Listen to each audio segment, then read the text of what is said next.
Exercise 6.2 question 7। Question सुनो ध्यान से, क्वेश्चन क्या लिखा है, जो क्वेश्चन लिखा है वो भी एक थ्योरम है। इंग्लिश में देखो, थ्योरम यूजिंग थ्योरम 6.1, वो बोल रहा है कि प्रमेय नंबर 6.1 का प्रयोग करते हुए prove that a line drawn through the mid point of one side. एक लाइन बनाना है, कहां से, जो किसी ट्राइंगल की एक साइड के मिड पॉइंट से होकर जा रहा है। तो हम एक ट्राइंगल बनाएंगे, ये ट्राइंगल बनाया एबीसी, इसके मिड पॉइंट से, तो इसका मिड पॉइंट बना दिया हमने डी। वो बोल रहा है a line, prove that a line drawn through the mid point of one side of triangle parallel to another side. वो किसके पैरेलल है, इसके पैरेलल है। यहां से एक लाइन बनाना है, ये लाइन बनाई, ये वाली लाइन किसके पैरेलल है, इसके पैरेलल मतलब समांतर है। आगे बाइसेक्ट द थर्ड साइड, और जब वो इधर से होकर जाएगी तो किसको बाइसेक्ट करेगी, इसको।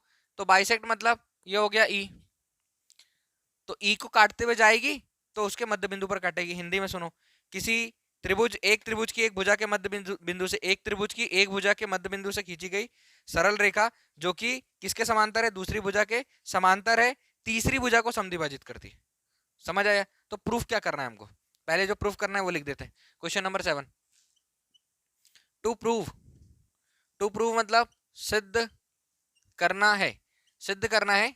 ई is a mid point of AC, E AC का मध्य बिंदु है, ई एसी का मध्य बिंदु है।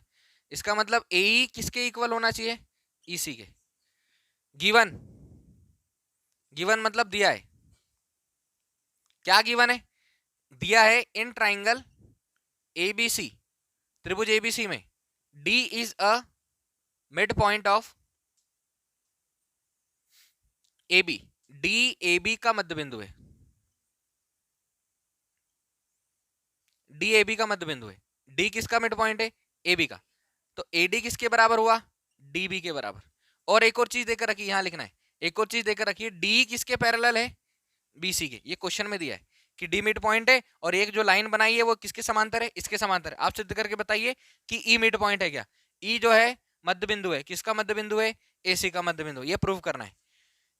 इन ट्राइंगल एबीसी, त्रिभुज एबीसी में क्या दिया है, डी किसके पैरेलल है, बीसी के। ये क्वेश्चन में दिया है, डी समांतर है किसके, और क्वेश्चन में साफ साफ बोला यूजिंग थ्योरम नंबर 6.1, प्रमेय नंबर 6.1 का प्रयोग करते हुए सिद्ध करो। तो यहाँ पर जब हम इतना लिख देंगे तो हम यहाँ पर थ्योरम नंबर कौन सी लिखेंगे, 6.1, थ्योरम नंबर 6.1, प्रमेय नंबर 6.1।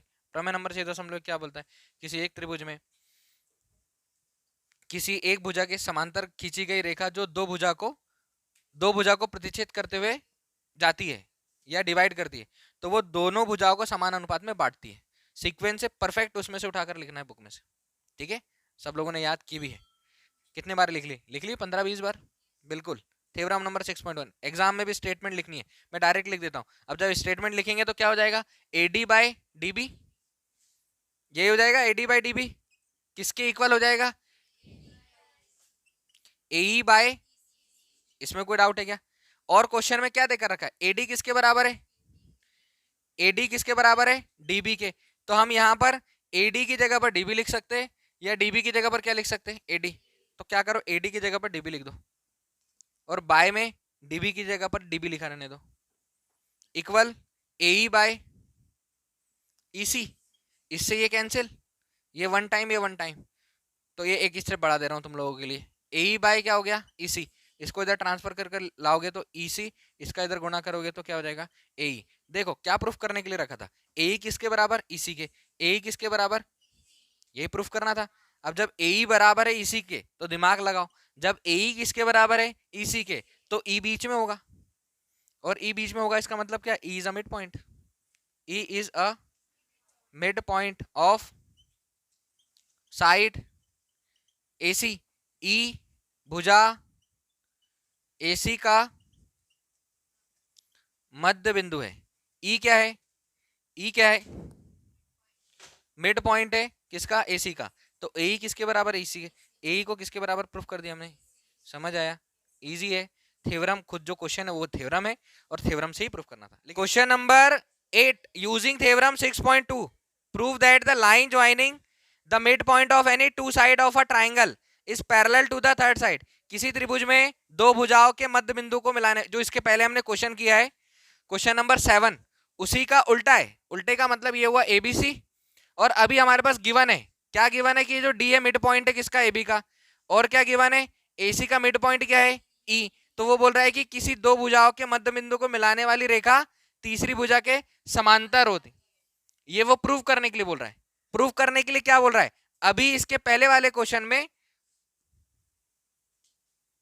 जो प्रूव करना था वो यहां पर दिया है, और यहां पर जो दिया है वो प्रूव करना है। ठीक है, कहने का मतलब अभी प्रूव करना है डी किसके पैरेलल, बीसी के, डीसी को बीसी के समांतर प्रूफ करना है, डीई को बीसी के समांतर प्रूफ करना है। और गिवन है हमारे पास, given D is a mid point of mid point of AB, और E is a mid point of AC, ये दिया हुआ है। ठीक है, डी ए बी का मध्य बिंदु है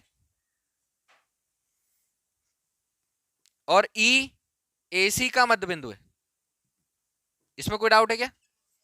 जब ऐसा है तो एडी किसके इक्वल, डीबी के, और जब ऐसा है तो डीबी किसके इक्वल, सॉरी ए किसके इक्वल, इसमें कोई डाउट है किसी को? ये दोनों चीजें दी हुई है, प्रूव करना है, टू प्रूव, सिद्ध करना है डी किसके समांतर, बीसी के। यहां तक किसी को डाउट? बड़े इजी इजी क्वेश्चन है और सब में थ्योरम लग रही है, 6.1 और 6.2, बार बार बोल रहा हूं मैं इस थ्योरम के बारे में। इन ट्राइंगल ए बी सी, त्रिभुज एबीसी में क्या गिवन है, इसमें गिवन है एडी किसके बराबर, डीबी के, एडी किसके बराबर है, डीबी के। इसको बोल दो इक्वेशन 1, ये कहां से आया, गिवन, गिवन मतलब दिया है, तो आप इसको 1 बोलो, इक्वेशन 1। और क्या, और ए किसके बराबर, कहां से आया, दिया है, इसको क्या बोले, 2। अब हम क्या करेंगे, equation 1 divided by equation 2, equation नहीं है बट हमने इक्वेशन बोला, 1 डिवाइडेड बाय 2, डिवाइड करने से क्या होगा, AD by A equal DB by EC. कोई डाउट? डीबी को इधर लाओ, ए को उधर पहुंचाओ, तो AD by A, sorry AD by DB equal A by AD by DB और ए बाय ईसी।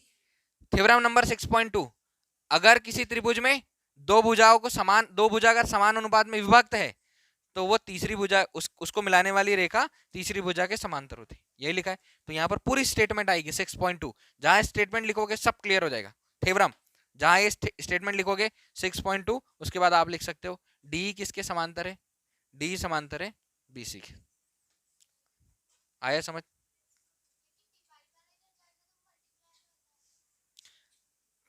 तो डिवाइड वाला इधर गया तो मल्टीप्लाई में, इधर से आया तो डिवाइड में। ठीक, क्रॉस मल्टीप्लीकेशन बोलते हैं जिसको हम लोग, समझ आया? लिखे, ABCD is a trapezium. Trapezium एक ऐसा चतुर्भुज होता है जिसमें भुजाओं के युग्म में से कम एक भुजा का युग्म कैसा हो, समांतर। समांतर का मतलब कि इसको हम ऐसे बना सकते हैं, ये क्या है, ट्रेपेजियम। अब ट्रेपेजियम बनाना है ए बी सी डी, या इसको ऐसे भी बना सकते हो ए बी सी डी, ये बना ट्रेपेजियम। ट्रेपेजियम मतलब होता है समलंब चतुर्भुज। At least one pair of opposite sides are parallel, कम से कम एक भुजा का युग्म समांतर हो। तो दो युग्म होते, एक युग्म ये और एक युग्म ये, पेयर। तो ये दोनों पैरेलल है, समांतर है, दोनों को दोनों डायरेक्शन में कितना ही आगे बढ़ा दो, दोनों लाइन एक दूसरे को इंटरसेक्ट नहीं करेगी। लेकिन ये वाली साइड को आगे बढ़ा दोगे तो दोनों एक दूसरे को यहीं पर इंटरसेक्ट कर देगी। तो एटलीस्ट कम से कम एक, और दोनों युग्म समांतर हो, वो कौन सा चतुर्भुज होता है, समांतर चतुर्भुज, पैरेललोग्राम।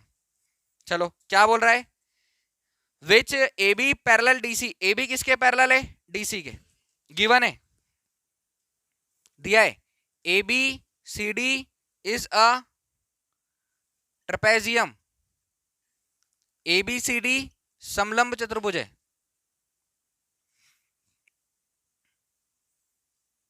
एबीसीडी समलंब चतुर्भुज है जिसके अंदर ए बी किसके समांतर है, ए बी समांतर है डीसी, ए बी पैरेलल है बीसी के, इसमें कोई डाउट है क्या यहाँ तक? And it's diagonal intersect each other at O, और इसके विकर्ण एक दूसरे को ओ पर प्रतिच्छेद करते हैं। डायगोनल क्या हुआ, ए से सी को मिलाया, ये डायगोनल पहला विकर्ण बोलते हैं। दूसरा डी से किसको मिलाया, ये दूसरा विकर्ण डायगोनल बोलते हैं इंग्लिश में। कहां पर प्रतिच्छेद कर रहे हैं, ओ पर। जो लिखा है वो गिवन में लिखना पड़ेगा, डायगोनल बाइसेक्ट नहीं intersect, intersect each other at O, विकर्ण एक दूसरे को बिंदु ओ पर प्रतिच्छेद करते हैं। इसमें कोई डाउट नहीं है। So that AO by BO equal CO by DO, तो इसको थोड़ा जमाना पड़ेगा। क्या जमा रहे हो, ये लिखा है AO by BO equal CO by DO, जमा देता हूं इसको, एओ बाय सीओ ठीक equal equal BO by DO, ये लेकर आना पड़ेगा और ऐसे इससे ऐसा बनाना पड़ेगा। मतलब मैंने बीओ को उधर पहुंचा दिया, इसको इधर लाया, कुछ दिख रहा होगा, एओ ओसी मतलब सीओ, बीओ ओडी मतलब ये है डीओ। इसके लिए एक स्पेशल चीज है कंस्ट्रक्शन, अभी तक नहीं आया क्या कंस्ट्रक्शन, अब आया है, याद रखना। कंस्ट्रक्शन मतलब होता है रचना। आप ऐसे क्वेश्चन में कंस्ट्रक्शन कर सकते हो, रचना कर सकते हो। क्या रचना की, ओई drawn a line, drawn a line ओई पैरेलल टू एबी, ओई एबी के समांतर एक रेखा खींची, बस इतना सा कर लो। एक लाइन खींची ओ ई यहां पर, जो किसके समांतर है, ए बी के, और यहां पर क्या दिया हुआ है पहले से, ए बी पैरेलल है डीसी के। ध्यान से समझना, अच्छा क्वेश्चन है, बस ये एक्स्ट्रा आया है, करना पड़ेगा। देखो अब प्रूफ कर रहा हूं, बाकी तो सब इजी, अब सब इजी है। इतना सिर्फ ध्यान रख लेना क्या किया है हमने, क्या बनाया है हमने, ओई को पैरेलल बनाया। ओई को पैरेलल किसके बनाया, ए बी के। हमारे पास दिया हुआ है ए बी किसके पैरेलल, डीसी के। ओई पैरेलल है एबी के, एबी पैरेलल है डीसी के, पैरेलल मतलब समांतर। तो जब इसको हम अलग से लिखेंगे तो इसको क्या लिखे, एबी पैरेलल है किसके, ओई के, और एबी किसके पैरेलल है, तो तीनों एक दूसरे के पैरेलल है, क्या है, तीनों एक दूसरे के पैरेलल है। अब जिसकी जरूरत पड़ेगी उसको सॉल्व करना है। मैं यहां पर ऐसा लिख सकता हूं, ओई किसके पैरेलल हो जाएगा, डीसी के हो जाएगा ना, और लिख देता हूं, या और, इसमें कोई डाउट है। और जब भी हम ये पैरेलल वाले क्वेश्चन सॉल्व कर रहे हैं ना, हमको एक चीज पता हो रही है, जो पैरेलल है उस ट्राइंगल को अलग निकालो, उससे कॉन्सेप्ट बनाओ, उसको सॉल्व करो। कौन किसके पैरेलल है, पैरेलल है ईओ या ओई किसके, एबी के, जो हमने कंस्ट्रक्शन से लाया। इस ट्राइंगल को ऊपर धकेल दो, देखना अब यहीं से सब आ जाएगा। ये है ओ, ये है बी, ये है डी, यहां पर ए, यहां पर ई, यहां पर डी। अब मैं लिख रहा हूं in triangle A B D, in triangle A B D, त्रिभुज ए बी डी में ओ ई किसके समांतर है, ए बी के। थ्योरम नंबर 6.1, अगर किसी त्रिभुज में एक भुजा के समांतर सरल रेखा खींची जाए जो दो भुजा को किसी बिंदु पर काटे तो दोनों भुजाएं समान अनुपात में विभक्त हो जाती। 6.1 थ्योरम नंबर 6.1। अब थ्योरम नंबर 6.1 जैसे हम यहाँ पर देख रहे हैं तो क्या क्या समझ में आ रहा है, A by A D equal BO by DO, OD DO चलेगा। इक्वेशन नंबर 1, इक्वेशन नहीं है 1 बोला, समझ आया, क्लियर यहां तक। सेकंड ट्राइंगल फिर से कौन किसके पैरेलल है, ओई किसके पैरेलल है, डीसी, ढूंढो इसको, ओई किसके पैरेलल है, डीसी। ट्राइंगल को ऐसा करके ए सी डी ई ओ, समझ आया, क्या बोलोगे, इन ट्राइंगल एडीसी, त्रिभुज एडीसी में ओई किसके समांतर है बताओ, है क्या, देखा था ना हमने इधर, रचना से लेकर आए कंस्ट्रक्शन से। ओई किसके समांतर है, डीसी। और जब ओई डीसी के समांतर है, फिर से थ्योरम नंबर 1 6.1, प्रमेय नंबर 6.1, किसी एक त्रिभुज की दो भुजा के समांतर, दो भुजा के समान, किसी एक त्रिभुज की दो भुजा के बिंदुओं से होकर जाने वाली कोई रेखा तीसरी भुजा के समांतर हो तो वो दोनों समान अनुपात में विभक्त हो जाते हैं। Theorem number 1। आप स्टेटमेंट लिखोगे पूरी, है ना, कॉपी में देखूंगा मैं। इससे क्या हो गया, इससे हो गया ए बाय ईडी किसके इक्वल, एओ बाय ओसी। ये क्या हो गया, इक्वेशन 2। इन दोनों में कोई डाउट है, ये दोनों कहां से है, समझ आया, यही तो इंपॉर्टेंट है। हम क्या बोलेंगे, फ्रॉम 1 एंड 2, इक्वेशन नहीं है, 1 and 2, A by ED, A by ED, A by ED किसके इक्वल, बीओ बाय डीओ। और ए बाय ईडी किसके इक्वल, एओ बाय, तो बीच वाले को हटा दे तो क्या ये दोनों एक दूसरे के इक्वल, बिल्कुल इक्वल। क्या बोलेंगे, AO by OC equal BO by DO, हम पहले ही बना चुके थे। एओ बाय ओसी या CO equal BO by DO, बना चुके थे। इधर वाले को उधर, उधर वाले को ट्रांसफर करो, तो ये आ गया AO by BO equal CO by DO, hence proved. यही प्रूव करना था, AO by BO equal CO by DO. इतना याद रख लेना। Question number 9। ऐसा नहीं है कि कहीं से भी बस आंसर लाना है, सही चीजें करके आंसर लाना है। और ऐसे क्वेश्चन दिमाग पर ही डिपेंड करते हैं, आपको कितना सोचते आता है इधर से कि कैसे आएगा, बात करता हूं, ठीक है।